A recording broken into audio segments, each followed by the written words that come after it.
Welcome cartoonists to another workshop. Another request has come in, and today I am going to be featuring this guy, and I thought just to tag it along because he had a little bit more time left, this guy as well, and they're going together on a cartoon of this, a roller skating moose about to collide with a crab dangling from a balloon. Makes perfect sense. I'm sure you'll agree. We're starting in a way we've started before. With the eyes, we're leaving a little bit of a gap at the bottom because we've got to fit the whole body on. So we're quite high up, but not too high because we've got some big antlers to put on there as well. So around about there on my page. So that's like a traditional type of thing I've done on the workshop before with the eyes. There's a long nose, as you've seen before. And that could be anything at this stage. That can turn into a person's face, but on this occasion it's going to be a moose's head. There's a little bump on the end there. That's the nostril on one side of the head, and around about level with that, a little coloured in oval. If I'm going ahead a bit, just pause and catch yourself up. It's no problem. It's your first time drawing this. This is like the outer part of the nostril there.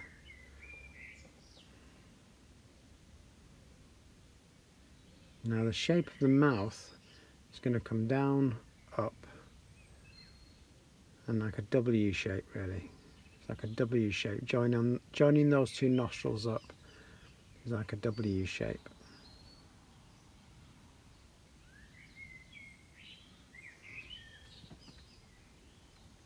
Underneath we've got a little chin, which is basically a little U shape.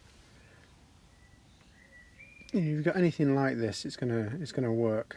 The face is quite deep, so we're gonna go a simple C type of shape there, or probably more like an L shape, and that's around about there, just behind the eyes, linking up to the nostril, and we're working our way towards finishing the head now. We've also got quite a bony nose, so if you just put a line in there, that'll take care of that. I'm going to do the ear in a minute, but what I do like to do is just put this little eyelid under there. Just adds a little bit more detail to your cartoon.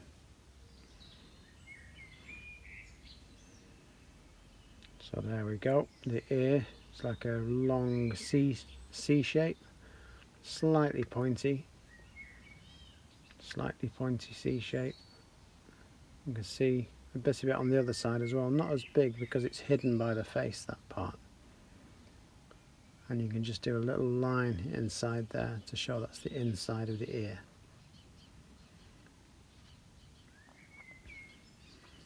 So far so good. I'd like to see what you've got up to with yours. Now, as big as you like with these, you can go absolutely huge if you want, but there is a nice curve for the antler, and it won't be quite as big on the other side because the head's slightly turned, so it'll be slightly shorter on that side. But don't worry if you've done them the same. At this point, if you just did a horn like that, it looked like some kind of antelope or something, or a cow. But we're going to make antlers, and the way we do that is just start a short line there, and they're just basically bumps, like curvy M-shaped bumps, and just finish it however you can on the end. Doesn't matter because they're all shapes and sizes, moose's antlers. So like curvy M shapes, and there, that looks a bit like a cartoon moose. Now you can put some eyebrows on here. They're just like curves following the lines of the eyes, and that finish off the eyes nicely. Mine's looking a bit sleepy. I think this moose has been on lockdown or hibernation, much the same thing, I think. And it's just looking to the side a little bit. So there, see how you're going along there with the moose's face? Because now we're going to try and work on the body. It's going to be a tricky one, but I hope you can keep with me. There's the neck, or the top part of the neck going back, and there's the bottom part of the neck. Because they do stoop a little bit there. I think their antlers in the head is so heavy that they don't sort of raise the head up. It sort of stoops a little bit. There's the shoulder, so we've got a little bump after the neck, a little bump there, and then a bigger bump, and that's the back end of the moose. They've not got a huge tail, so it's got a little tail on there in a minute. But to start with, we'll just round off that, and now we're ready for the legs. So that is the body and the head. That's quite a simple body really. Just get that little shape, that little dip in the middle. Put the little tail on now if you like.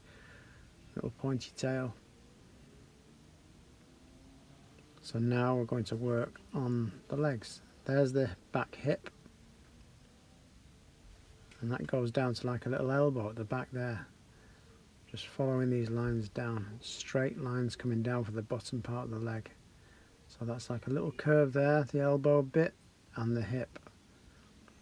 Don't worry if it doesn't look exactly the same. We want it to look as silly as possible. So if it doesn't look exactly as silly as mine, it's slightly more silly or less silly, don't worry. There's the front chest part of the moose. And this is the front leg. And that one's in the foreground. And we'll draw one in the background as well. But again, you've got that little knee shape there. Then it goes straight down.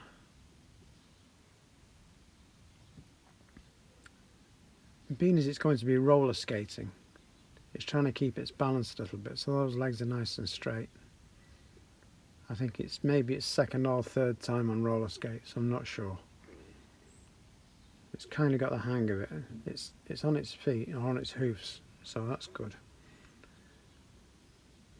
Now you're going to follow that line of the chest up, and it goes a little bit thinner towards that back hip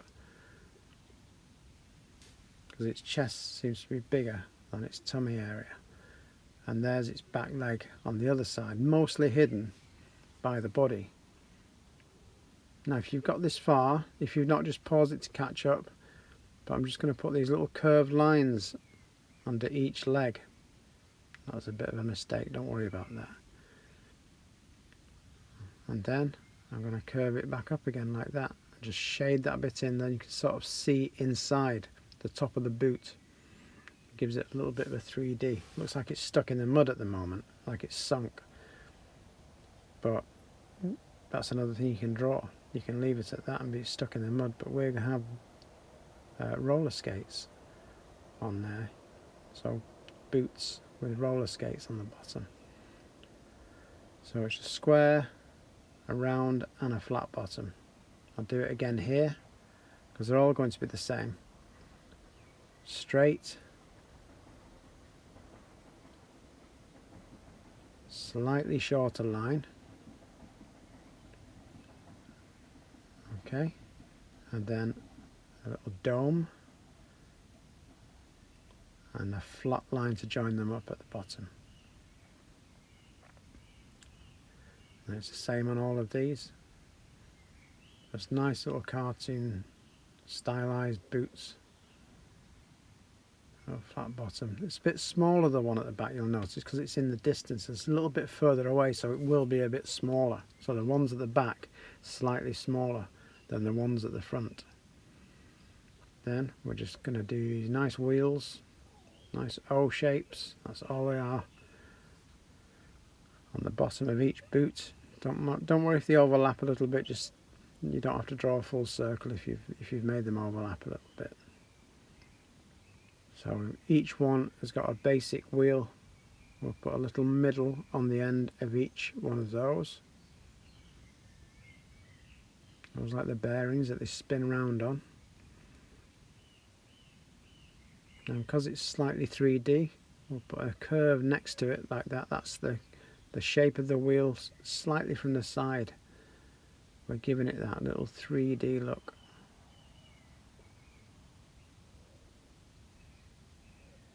And of course there's going to be another wheel on the other side. If you can see any of that little that bit that attaches it all together, you can.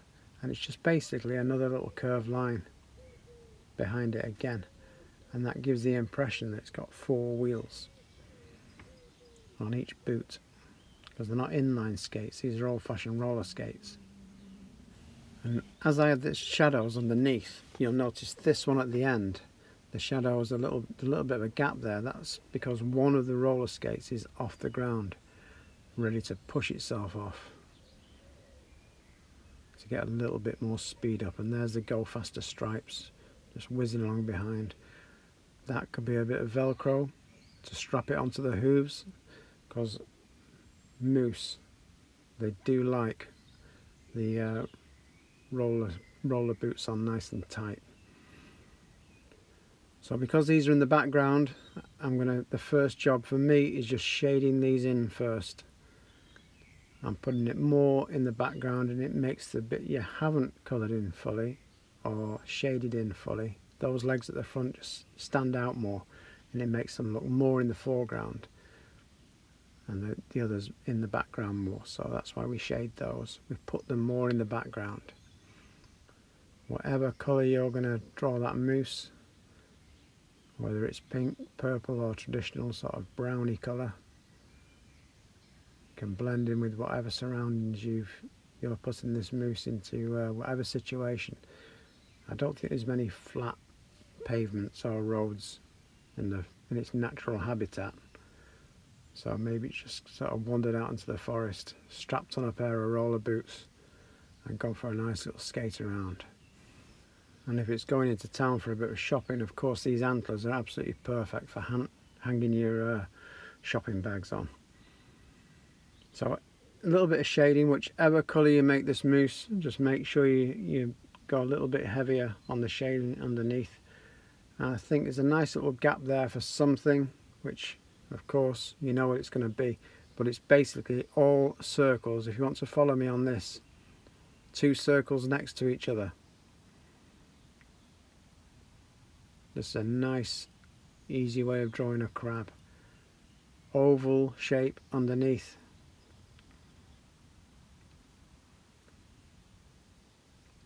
So that's 2 circles and a big oval. Little circle on the side. This crab is mostly made up of circles, apart from these little scribbly bits here. These are the little legs.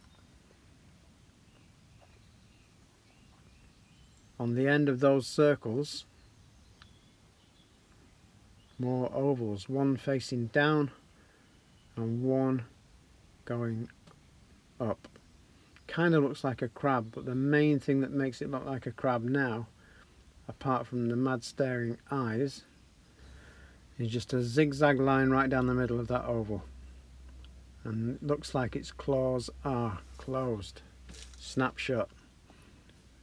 It looks quite surprised because it is actually a moose on roller skates coming towards it at speed, so it would be a little bit surprised, but the moose looks pretty laid back, considering there's a crab hanging from a helium balloon by its pincer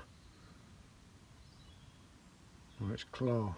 So you can colour this balloon in whatever colour you think, colour the crab in whatever you think. There's some little marks to look like it's elevating slightly, and the shadow is below the crab, which shows it's casting a shadow, but it's actually off the ground. You can see it lifting off the ground there.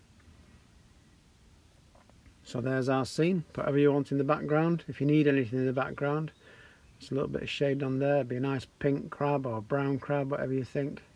A little bit of shading on the balloon. And there, as requested, a moose with some slight modifications. Don't forget your signature. That's the important bit. And also don't forget to give us a thumbs up and leave a comment what you'd like to draw, and we'll have a go at drawing it together in our little gang. And I'll see you tomorrow.